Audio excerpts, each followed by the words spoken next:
Stacey Cole and Carol Hughes. This morning, we are talking about a story that was a big deal last week. The Crumbley verdict came in. James Crumbley, of course, we're talking about the school shooter parents, 15-year-old Ethan Crumbley, in Michigan, I believe it was, where there was this school shooting, a gun available to a kid. The parents held accountable in a court of law and probably setting precedent for school shootings from this point on.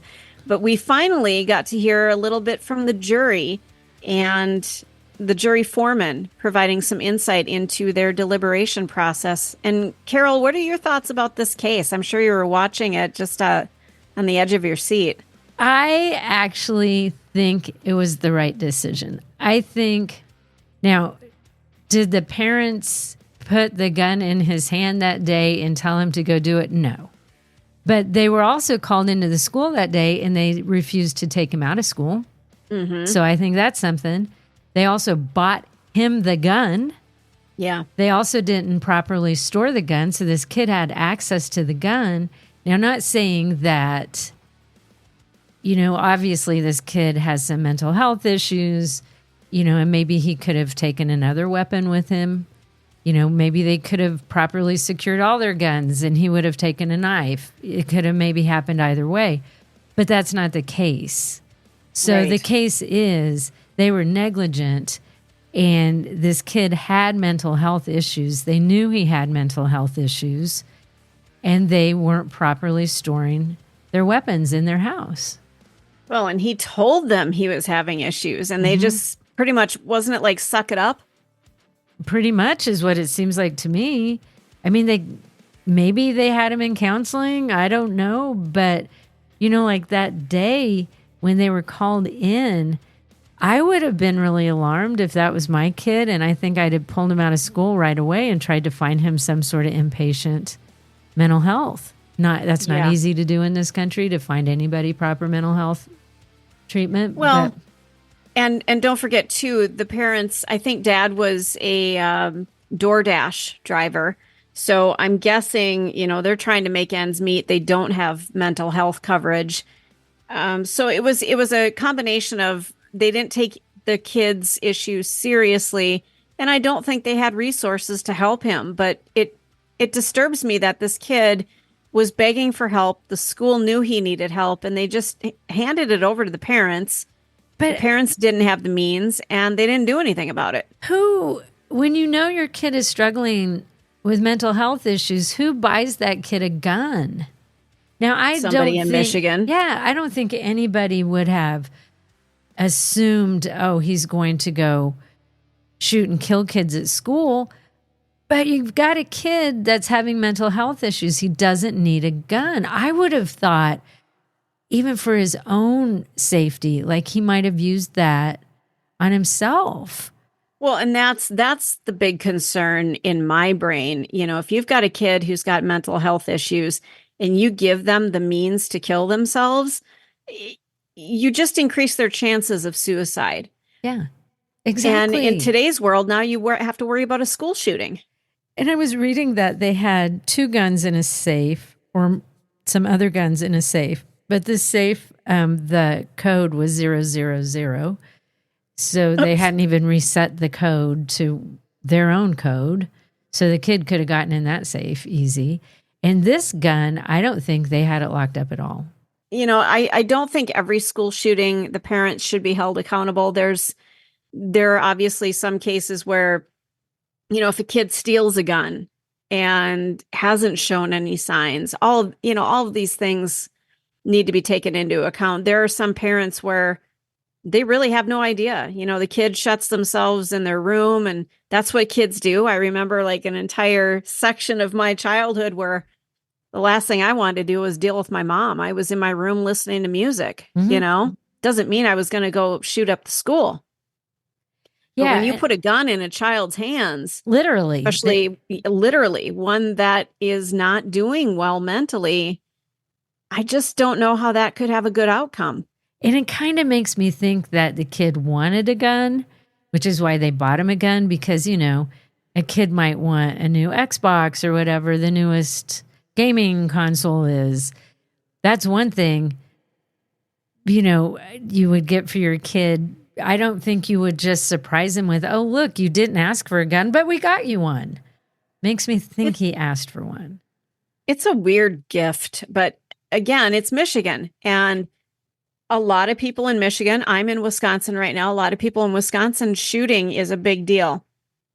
I have 7 guns, and I think 6 of them are locked up. I had one out a couple days ago. Had some weird stuff going on in our neighborhood. So I've got one out. It's not loaded. The ammunition isn't anywhere near it. But, I know where that thing is. And that's just the culture here in Wisconsin. It's the culture in Michigan. People have guns, but boy, they need to be locked up, and not just under 000 as the password. Yeah. It needs to be locked down so that the only reason you pull that out is dire consequences, Yeah, and I think this gun, I had read somewhere, and I might be wrong, was just stored in a drawer, and the ammunition, like it was buried underneath some clothes. Some clothes, yeah. And the ammunition That's not was in a adequate different gun drawer. storage. No. Mm-mm. Which, with a kid that age, you should be teaching him. If you're going to teach your kid how to shoot a gun, I'm not here to judge your kid, but you need to also be teaching your child about gun safety at the same time, because, your child might be very responsible, but maybe there's another child in the house. Maybe there's a cousin. There's other kids coming in and out. Right. And or accidents the cleaning happen. let's just say they had a cleaning person come in, which they didn't. They were struggling financially, but let's just say a cleaning woman comes in and tidies up and wants to put something in a drawer. What if your gun is loaded because you're that careless? Yeah. I mean, things happen. My neighbor was out cleaning his gun a couple summers ago. It was right after COVID started. I was sitting out in the back. The cats are in their little catio. I'm sitting in my chair, and I'm comfortable, and I'm just jamming to some music, and all of a sudden there's a gun blast. And something flew past me by about 2 feet, 2 to 3 feet. God. He was cleaning his gun, sitting at his patio table. It was pointed in my direction. It was loaded. He pulled the trigger and it fired. Now, if it had been 2 to 3 feet closer to me, the way it came and the way I was sitting and where he was at the table, it would have hit me in the head. Oh my God. Mm-hmm. And really, the way that gun was positioned could have just been an inch or two one way or the other could have hit you. Yep. And he was mortified. He apologized profusely, but accidents can happen. Guns are meant to kill. They are an important thing to have respect for and understand their power. I love guns, but I respect what they can do. I don't ever point a loaded gun at anything that I wouldn't want dead. It's just part of being a responsible gun owner. And these parents not locking this gun up, especially with a troubled child. And that's what our story is about. The jury foreman was interviewed and said, basically it came down to proper gun storage could have averted this tragedy. There are 4 kids who died in this high school because this boy, Ethan, had a mental meltdown and he went and got his gun and started shooting. Had that gun not been there, he wouldn't have done it. Right. And he might have found another weapon. You don't know. It's possible. He might have, getting a gun's pretty easy. You don't have to get right up close to anybody. You don't know.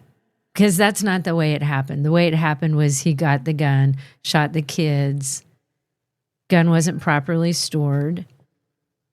Doesn't make them, it doesn't make them, they're not guilty of necessarily murdering these kids. They're an accessory to murder because they made the weapon available.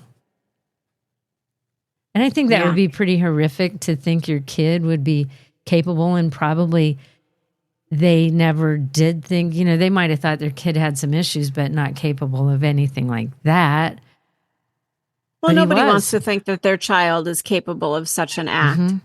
Oh, it's America. We're going to have another school shooting at some point. It's just the way things are going to go. Mhm. It'll be interesting to see how this precedent changes things in the future for any parent. It's got to be a terrifying time. If you've got a kid who's really struggling, they're going through puberty, girlfriend or boyfriend breaks up with them, life is just they can't see beyond high school or middle school, and it seems like they're turning to guns now. I don't know how we're going to deal with this as a community moving forward.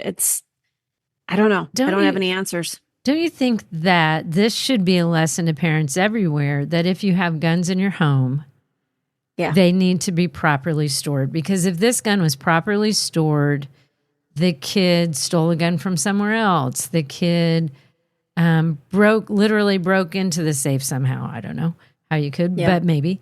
But if the parents could say, look, we did everything, but he stole the gun from his grandfather or something like that. Yeah. Then they're off the hook. Then you can cover your own ass. And we tried to keep everyone safe. And we didn't know he had access to a weapon somewhere else. We had no idea. The kid could buy a gun any number of places without them knowing about it.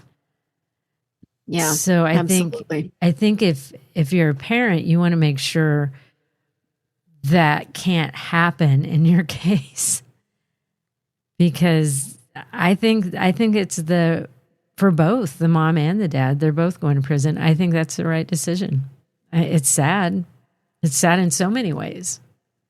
Yeah, it shouldn't have happened. And I my heart goes out to, first of all, the families that lost, their loved ones in this shooting. But, Ethan, as horrible as it was that he killed those students, he was begging for help and nobody gave it to him. That's what's so sad. It's just the way of America these days. You're consuming the Hidden Killers podcast. Want more? Start binging on all of our true crime podcasts right now through Apple Podcasts and get an ad-free experience when you sign up to be a True Crime Today Premium Plus member exclusively on Apple Podcasts. More of the Hidden Killers podcast dropping soon. Press subscribe now.